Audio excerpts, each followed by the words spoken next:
Melissa gave us very good advice to begin with, that it was a very difficult real estate market, and that conditions were not likely to get much better. So our original idea that we could sell within 3 months, we soon had to discard. And we went through really stage 1 and then stage 2. And in the latter instance, then we were fortunate enough to have a sale in late November. Really the combined talents of Melissa to the sale, I think that made the difference.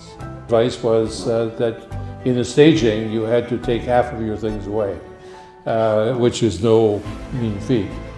But I think in the early staging we didn't really emphasize as much as we should have the uniqueness of this room and the double view that it offers.